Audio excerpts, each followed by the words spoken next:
Hey guys, welcome back to our YouTube channel. And সবাইকে জানাই ঈদ মুবারক and I hope you're all well and আমি অনেকদিন পরে একটা vlog আপলোড করছি and guys don't worry বিয়ের vlog আমার কাছে আছে কিন্তু এত লেট হচ্ছে আমি সেই জন্য আগে থেকে বলেছি I'm so sorry for that আর হ্যাঁ এই vlogের পরে কিন্তু আমি বিয়ের vlogটা আপলোড করব তো সবাই ওর জন্য রেডি থাকো আর গাইজ বিয়ের vlog মানে এত দেরি হওয়ার কারণ হচ্ছে ক্লিপস পেতে পেতে এই মার্চ এপ্রিল চলে আসলো বিয়ে শেষ হয়েছে ফেব্রুয়ারিতে কিন্তু এখন মার্চের শেষ প্রায় তাও এখন আমি ক্লিপসগুলো এখনও একসাথে করতে পারিনি বিকজ আমি সবার কাছে চাচ্ছি কেউ দিচ্ছে না সো এভাবে কালেক্ট করতে করতে আমি যা পেরেছি সব তোমাদের সাথে শেয়ার করব তো এখন আজকে ঈদ স্পেশাল আর হচ্ছে যেহেতু আমার দাদা এসেছে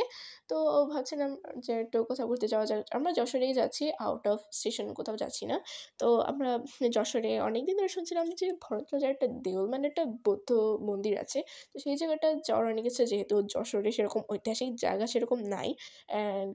যেখানে উঁচু ভূমিগুলো আছে আর উঁচু ভূমি গুলো যশোর যেমন যশোর উঁচু ভূমি সেখানে বেশিরভাগ এরকম ঐতিহাসিক স্থান থাকে না তো সেই জন্যে আমরা আজকে যাচ্ছি ওটা দেখতে and it's a mystery like আমিও বিলিভ করতে পারছি না যে আমাদের যশোরে এরকম একটা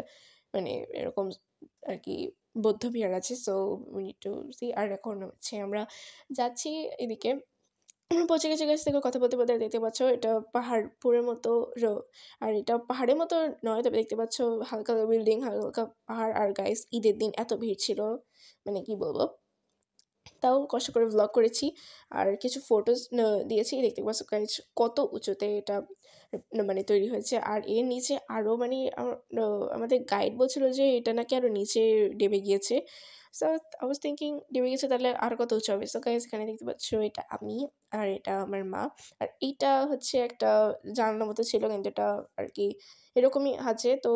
এটা আরও কিছু ফটোজ যেটা আমি তোমাদের সাথে শেয়ার করছি কারণ ভ্লগিং করবো কী করে এত ভিড় ছিল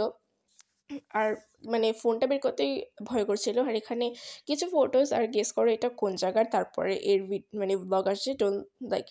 স্কিপ দ্য ভিডিও তো এখানে হচ্ছে তোমরা গেস করো আমি কোন জায়গায় গেছি এরপরে আর এখানে আমার ভাই কিছু এস্থেটিক ফটোস তুলেছিল তো সেগুলো তোমাদের সাথে শেয়ার করছিলাম and as you can see আমার এখানে গ্লাস স্কিন গ্লো করছে তো তোমরা যদি এই গ্লোটা চাও আমি এর ভিডিও কিন্তু আপলোড করতে পারি তো তোমরা যদি চাও কমেন্টে অবশ্যই শেয়ার করে মানে বলে দিও আমি তোমাদের সাথে এটা শেয়ার করব আর হ্যাঁ গাইজ চ্যানেলে গ্লোতে চলছে সো প্লিজ সাবস্ক্রাইব করো শেয়ার করো লাইক করো and we are all waiting for this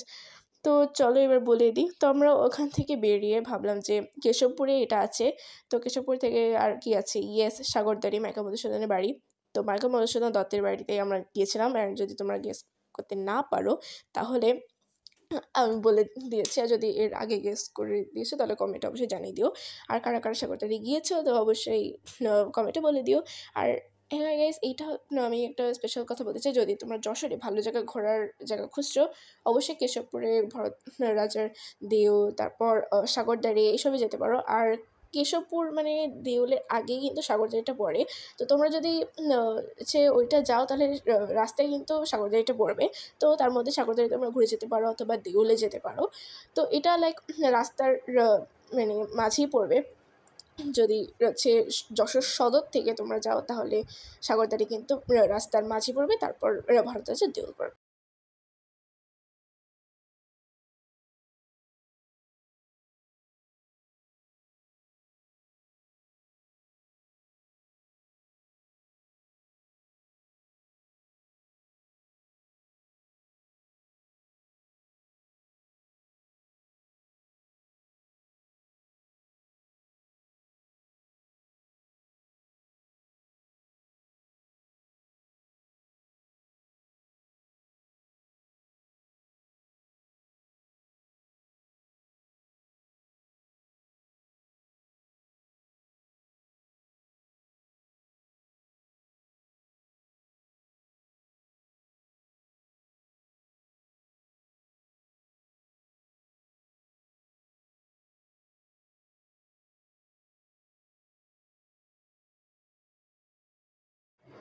R guys এখানে আমরা সাগরদাড়ি পৌঁছে গিয়েছি তো এখানে এখন হচ্ছে আমরা যাচ্ছি এটা হচ্ছে তার কি গ্রন্থগার বলে যেটা আর এখানে তার একটা আর কি স্তূপ দেওয়া রয়েছে এটা কিন্তু তার সমাধি না সমাধি অ্যাকর্ডিং টু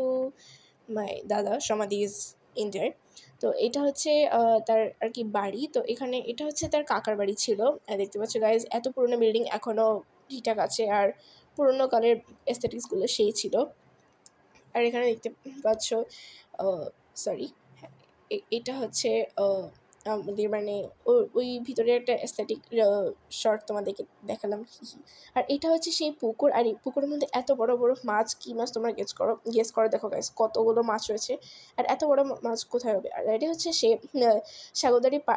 পাড়ে সেই নদীটা, আর এই নদীর নামটা তোমরা গেস করে আমাকে কমেন্টে জানিয়ে দিও। সো এই ছিল ঈদের ব্লগ। তো সবাইকে জানাই আবার ঈদ মোবারক। তোমরা সবাই যদি যশোরে ভালো জায়গা খুঁজতে চাচ্ছ মানে যাওয়ার জন্য, তো এই দুটো জায়গা অফকোর্স মানে যেও, অনেক ভালো এক্সপিরিয়েন্স, আর এটা ওখানে দর্শনীয় স্থানের জন্য অনেক ভালো। So take care, bye by.